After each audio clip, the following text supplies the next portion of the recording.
All right, so I want to talk about a lot of the people that have been constructing and organizing the protests that I've been at. And what I have consistently seen as a pattern to all the protests I've been to, I've seen black females at the helm. And I've seen people that are processing the loss of a loved one due to police brutality at the helm. And then basically I've just seen people of color at the helm. And what's great about that is, I guess I don't want to say what's great because it's not, I don't want to merit it or measure it. What I feel that's happening and people need to follow it because these are the people that I believe that the future is going to be black and female. That's my feeling from going to these protests. And I also think it's important to respect the space as well that these people are occupying because it's not your space. And for me, I don't even feel that it's my space. I feel like I owe it now more than ever. And I've been talking about social justice my whole damn life, and maybe in some ways that were convenient to me through music and film, which isn't a bad thing at all. But now it's not music or film. It's just getting out there in front of people and talking. So that is something that I have to confront myself moving forward. And the megaphone isn't mine. The microphone isn't mine. The stage is not mine. And if you're invited, you're welcome, great, but respect the space. And we've seen this happen at a few protests where white people try to occupy certain physical space in the crowd. And you'll be quick to be called out on it because this is not your space. This is your time to listen. And also, I think it's really the time to engage in the stories that these people are telling you.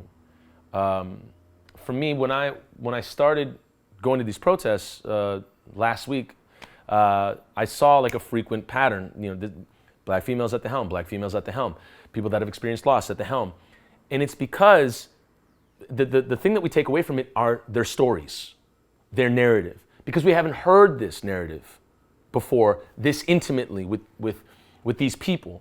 So for me, it's the time to listen. If you have something to say, great. Use your platform to say something. However, it's really, really the time to listen and then think about what you just heard and saw. And the really great thing that we did yesterday was Nikema talked about the Star Tribune and the words that they used and how closely in tandem they are to the Hennepin County building. And so whatever happens at the Hennepin County building, processing, court, and whatever, goes straight to the Star Tribune. And then they kind of push out the same rhetoric. And so they control the story, they control the body, they control how you feel about what's happening in your city. When it couldn't be more from the truth. So it couldn't be further from the truth. It's so being right next to people and hearing their story, not reading it in the Star Tribune or the Pioneer Press or a white media outlet or seeing on a documentary from 100 years ago, you're hearing people right now processing their emotion. And I think that these protests are an opportunity to really, really engage with what the future is going to be and support it. And by showing up and supporting and listening and chanting and really exchanging the information with folks, that's just going to mean the world down the line, and it's going to bring about a better community going forward. And I think that everybody owes it to themselves to start listening to black people and believing black people. Listening to black people and believing black people. When you engage with the stories and the narratives firsthand from people like Kim Handy Jones or Monique Colors Doty or anybody for that matter, you're bringing in a new reality that you've never engaged with before. You've only read about it in a paper or seen it on a YouTube video, and now you're right here. You're at the helm with them.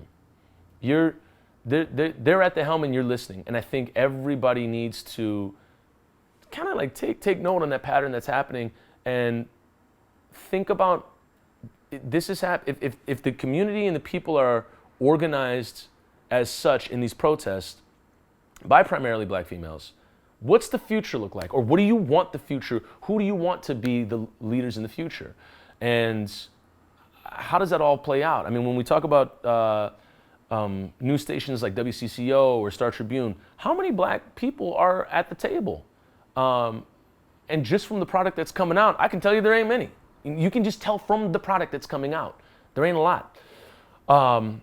So it's something that I think we all need to investigate. We need to question, the history books and the white hands that wrote them. We need to question, who's on both sides of the camera. We need to question who's on both sides of the newspaper.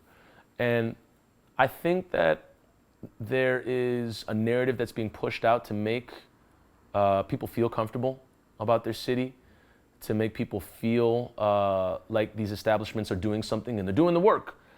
And it ingratiates them. However, right now what we're discovering is that the silence by a lot of media outlets is deafening. It is loud and deafening.